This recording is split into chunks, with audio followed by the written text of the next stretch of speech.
what is a changing environment to you? Again, based on your background and your experiences and the organizations that you represent. So maybe we can start with Musonda. Thank you very much, Renzo, and to the organizers of the conference. I'm really honored to be here. And I work for the United Nations Environment Program based here in Nairobi. Perhaps I should begin with a story and a reflection based on my moderation last year at the United Nations Climate Conference in Madrid. On the 11th of December, I happened to interview and moderate a panel with the Secretary General of the United Nations, together with the Minister of Science and Innovation of Spain, Mr. Duque. But I think my most interesting and exciting interview was because Luca Pamitano from the European Space Agency was streaming in live from space. And for me, what got me is how he described our planet away from home. And perhaps what we should also remember, in the same month, in December, we had fires in Australia. We also had fires in the Amazon, we had fires in the Congo, and we had peatland fires in Siberia. If that is in no way telling of the changes that have happened to planet and Mother Earth, I don't know what is. Because we've begun to see these dynamics and these shifts, and that was just December 2019. And very quickly, in the heels of that climate change discussion, by January, a little bit as if, rumors of war, rumors of something, we hear there's a virus here, there's a virus there. And before we knew it, within 2 months, the whole planet was locked down. And what is very telling of our current circumstances is that intersectionality between a pandemic and climate change, and also the intersectionality of environment and health, because we have found ourselves in a way that we can no longer dissect nor talk about these issues in a very siloed approach. We're now talking about good food systems, healthy food systems, and perhaps we can talk a little bit about that later.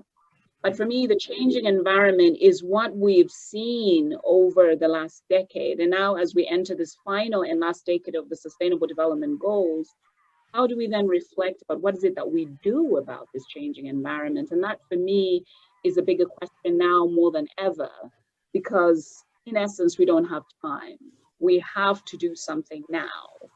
In all levels and facets of our lives, wherever we are on the planet, wherever we are, whichever part of the world and continent, whatever social strata we're coming from.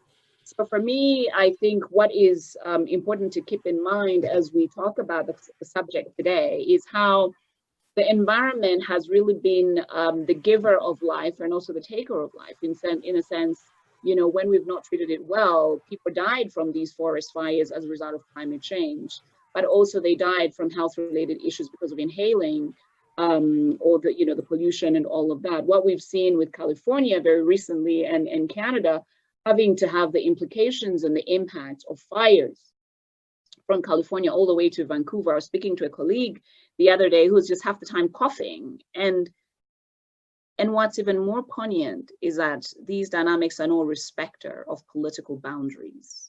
So how then do we think about the solutions, and how then do we think about the actions that we need? And also coming from the United Nations, in closing, I must say, as a multilateral organization, this is now the 75th year of the existence of the United Nations. 24th of October is going to be the UN Day. What does that actually mean in terms of going forward and having a broader conversation collectively as humanity? So I'm really looking forward to the discussion, and perhaps I can leave it there, Renzo. Thank you so much, Ms. Sonda, for for laying out some of the pressing challenges that our environment, Mother Earth is. How about from your part of the world, from the seat where you are seated now? How do you see the changing environment? What are the challenges as well as the opportunities? Well, I'm currently sitting in Geneva, and we just had a doubling of COVID cases compared to yesterday, and then a doubling the day before. So I got a bit of a strange perspective, but that's not what I want to speak about.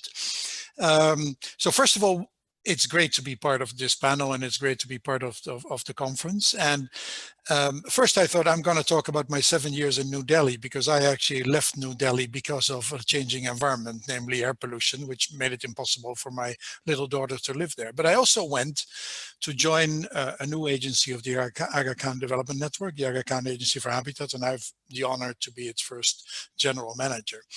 And this agency, in essence, works with the people of the Karakoram, Himalaya, and Pamir Mountains to help them be safe in the face of a changing environment that makes them increasingly unsafe. And it's an important message, because there's various aspects. Everybody knows, well, maybe a few don't, but almost everybody knows and accepts climate change is happening.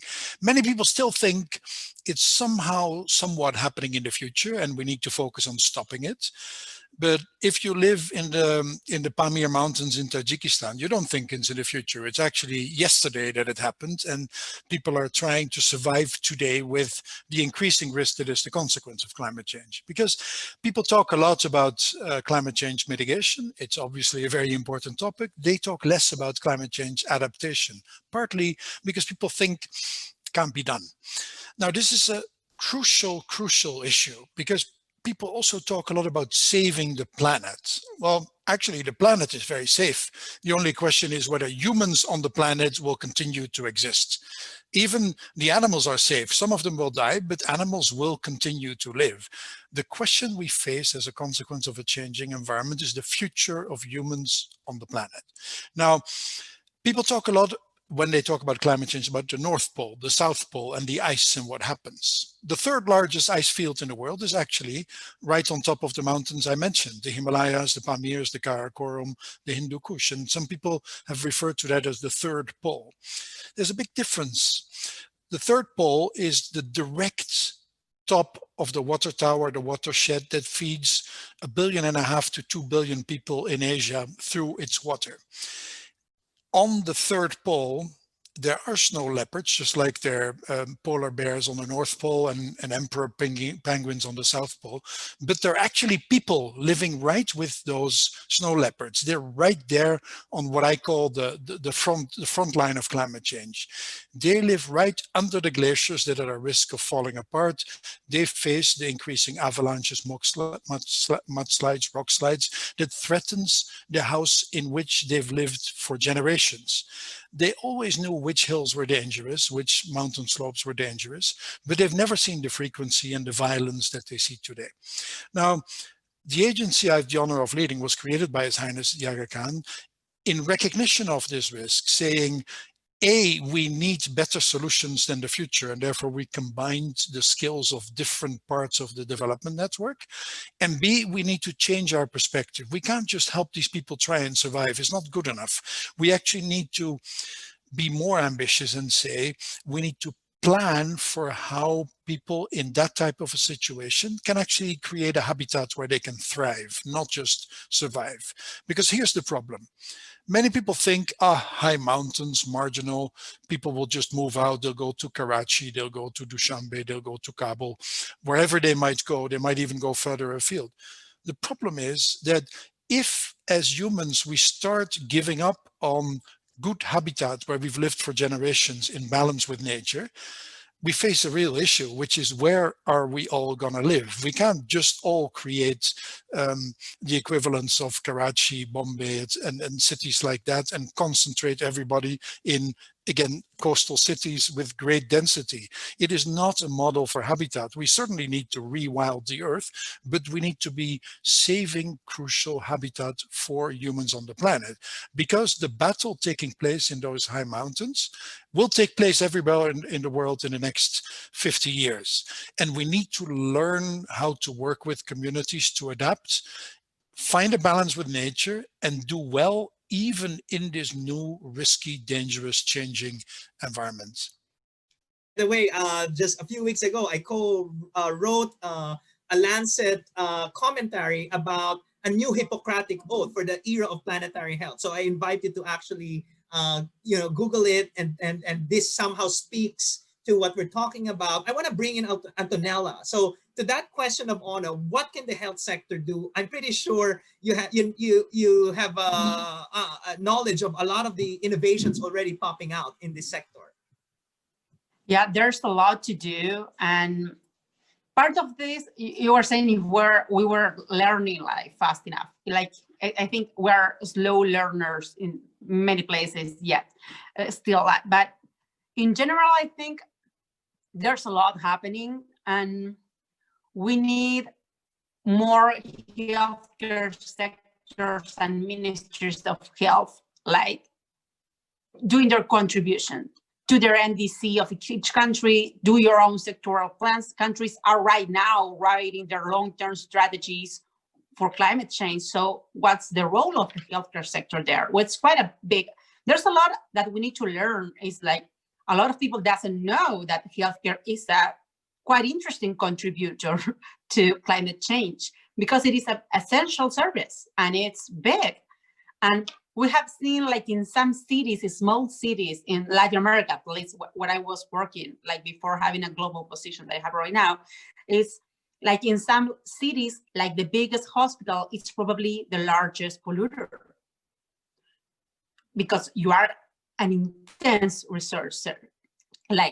So, and that's fine, we could say. Well, you need it, but you need to become a lot more efficient. And there's a lot that can show where we need to go. And that is slowly happening. And we have some very good news, like the NHS a few weeks ago published a document that you all should read, is that because they have set a goal to 2040 to become net zero. So how do you do that? And the answer is that there are some things that we don't know yet how we're going to do that. But there's a lot that we do know that we need to build differently. If you're going to build a new OR, a new hospital, you should have a strong energy efficiency, like standards. You need to start figuring out how to use a lot less plastics. Of course, you have to. You need to become a lot more efficient. You need to use the safer chemicals available to disinfect. And so there's a lot. And I think it's really important that while we stop climate change, we need to remember that it needs to be sustainable too. We don't want to create new problems in other regions of the world. So that's important, like we are speaking in Canada today. So while you achieve a net zero healthcare system inside in Canada, be careful not to be creating new problems in other places of the world. So there's a lot happening. I think that the NHS has made like a very good step, and that's something that we should see replicated in other countries